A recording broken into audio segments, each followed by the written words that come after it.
All right, so we're just cutting out some square stock here to make a stand to work on the fender with. And Thomy Schuu is asking in another video about this, about the saw there that you saw us using. And so, I just want to show kind of, what, that was in real speed. And this is 3/16 wall thickness. So, it's not the super thin stuff.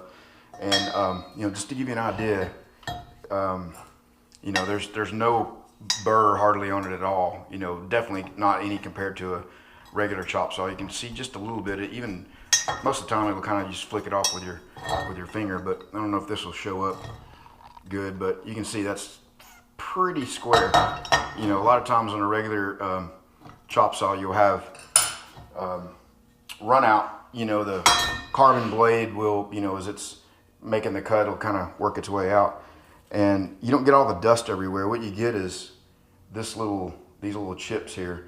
Now these aren't exactly great either, because they, tend to stick in your fingers and stuff. But at least you don't get a coating of dust, everywhere. And this stuff is easier to clean up and stuff. So let me show you a little bit more about the blades. I had a couple of them sharpened. I've got 3 different blades, and so let me grab those real quick and show them to you.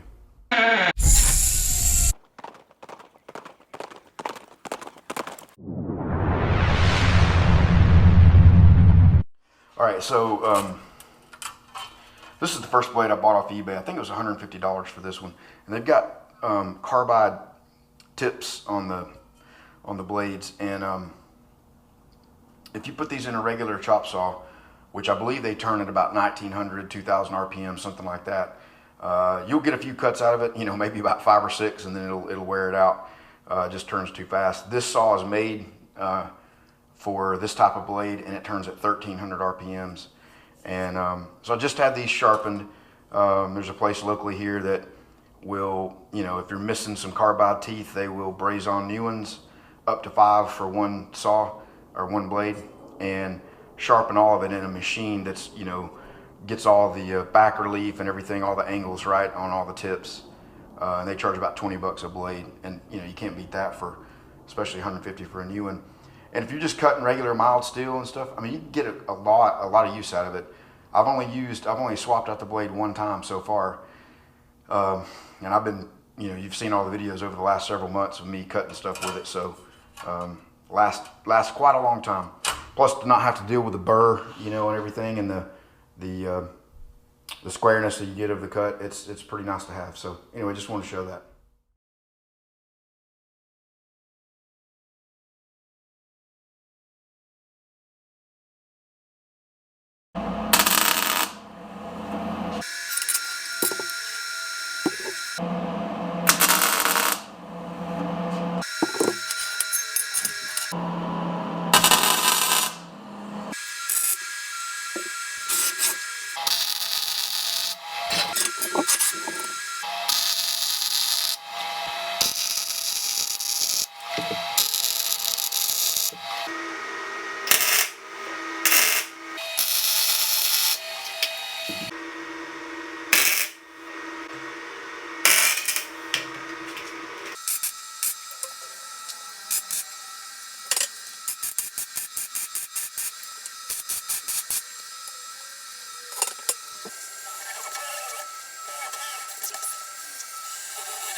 All right, so you saw us cutting out the, just some square tubing there to make a fixture for this fender, and we'll go ahead and get it mounted on there in a second. But, the reason that we're doing that is it's pretty hard to work on one of these fenders on a dolly stand like this. It just, it's too flimsy, and, you can't really, this is going to take some hard hitting to get some of these dents out, and, something that you can put leverage on to pull against and all.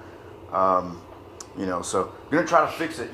Pretty much the whole fender is good except for just this front section right here. So I'm going to see what we can do about getting this straightened out, pulled out, and we may have to remove this entire inner structure and headlight bucket area, and either get another one of those or pound it out, once it's all apart, and then that'll make this easier to work as well, and then get it all spot welded back in there. Just figured this would be better than trying to locate another fender that's used, because you know, a used Fender, you know, who knows what kind of damage it's got and rust and whatever. And the surface on this is really in good shape. You know, basically would have to bodywork this section of it, and the rest of it from there back is, you know, just scuff it and paint it. And you know, of course, everybody knows what the deal is with aftermarket parts and how poorly those fit and all the work that would take. So just figuring that whatever option was available, there'd be a lot of work involved. So why not just, you know, go with what we got? So that's what we're doing.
All right, Matt, what you think? First time you're going to say something that on camera since you've wrecked this thing.